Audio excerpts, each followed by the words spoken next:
يا مساء الفل. انا متأكدة ان الطبق ده كل الناس بتحبه، مفيش حد مش بيحبه بصراحة. النهاردة عملت طريقة الممبار، الطريقة المصرية الأصيلة بدون اي مكونات خزعبلية او اي افتكاسات. خطير. اول حاجة تسبيكة الممبار.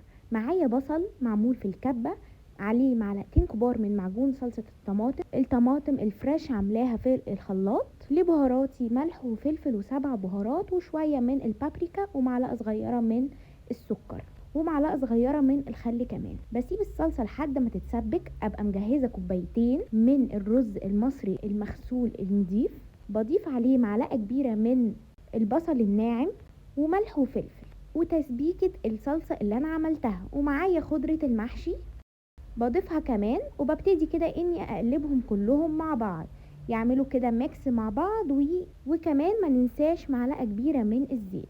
اهم حاجة في حشوة الممبار نخلي بالنا كويس جدا، عشان الممبار حساس قوي واحنا بنحشي بدقة فظيعة جدا عشان كمان ما يفرقعش مني.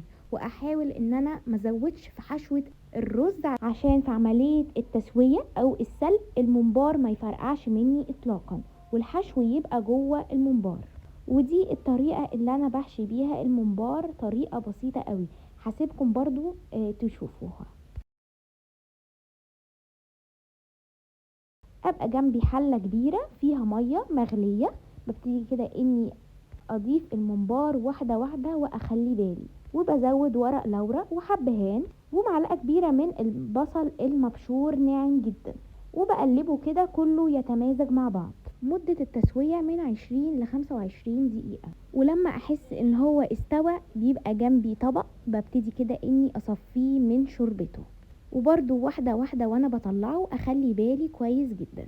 بعد كده انا مجهزة الطاسة بتاعتي فيها زيت، وبضيف الممبار ياخد يعني لون كده ذهبي بسيط. كل ناحية تقريبا بتقعد 5 دقايق عقبال ما بتاخد اللون الذهبي. اعملوه وبألف هنا وشفا عليكم.